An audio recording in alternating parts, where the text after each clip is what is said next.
apa yang terjadi dengan pembunuhan hari ini di Negara Kesatuan Republik Indonesia, di negara Pancasila.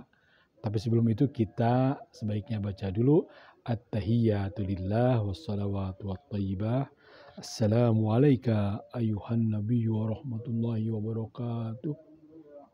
Assalamu alayna wa ala ibadillahi shalihin. Asyhadu an la ilaha illallah wa asyhadu anna Muhammadan abduhu wa rasuluh.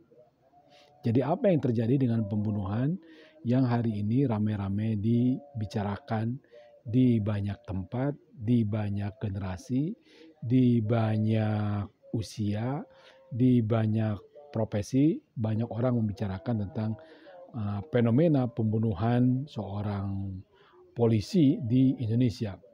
Bagi saya, sebelum maghrib barusan mendapatkan ilham bahwa ini menunjukkan negeri ini bukan negeri jahiliyah.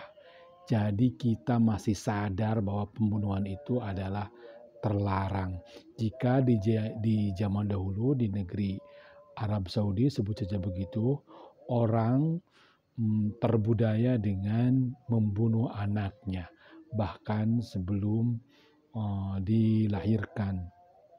Jadi kalau ada anak laki-laki kemudian dibunuh dan itu dianggap satu penghinaan begitu ya.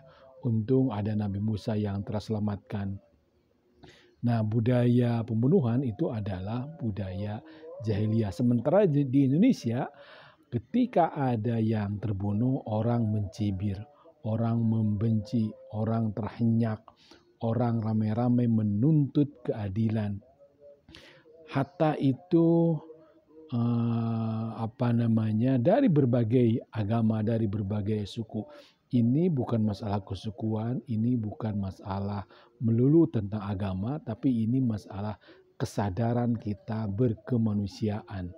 Jadi saya sebagai orang Indonesia cukup berbangga bahwa hari ini teman-teman, bahwa hari ini warga bangsa sadar bahwa pembunuhan itu adalah perbuatan yang amat sangat terlarang. Islam mengomandoi, Islam memberikan nilai ketika seorang terbunuh sia-sia, ketika seorang dibunuh maka itu sama dengan bahayanya, maka itu sama dengan ancamannya adalah membunuh banyak orang, membunuh satu generasi, membunuh satu kemanusiaan, demikian. Nah, bagaimana kesadaran ini terbangun? Ini tentu tidak mudah membangun kesadaran ini, membangun kesadaran anti jahiliyah, membangun kesadaran bahwa bangsa kita mesti dijauhkan dari budaya-budaya jahiliyah. Tentu masih banyak budaya-budaya jahiliyah yang ada di Indonesia ini. Dan ini momentum sekali lagi untuk menjauhkan negeri ini dari budaya, dari mentalitas, dari ajaran, dari pikiran, dari niatan, dari perencanaan, apalagi itu rencana yang terstruktur, apalagi itu dilakukan oleh seorang yang berpangkat, apalagi itu yang dilakukan oleh seorang jenderal. Jadi saya termasuk salah seorang dan saya yakin masih banyak orang lain yang bersyukur bahwa bangsa Indonesia bukan bangsa jahiliyah. Nah, lawan dari budaya jahiliyah adalah budaya berkeadaban, adalah budaya modern, adalah budaya beramal soleh, adalah budaya berketuhanan, adalah budaya berkorban, adalah budaya cerdas, budaya amanah, budaya dakwah, yakni budaya Nabi Muhammad SAW sebagai simbol perlawanan daripada budaya jahiliyah.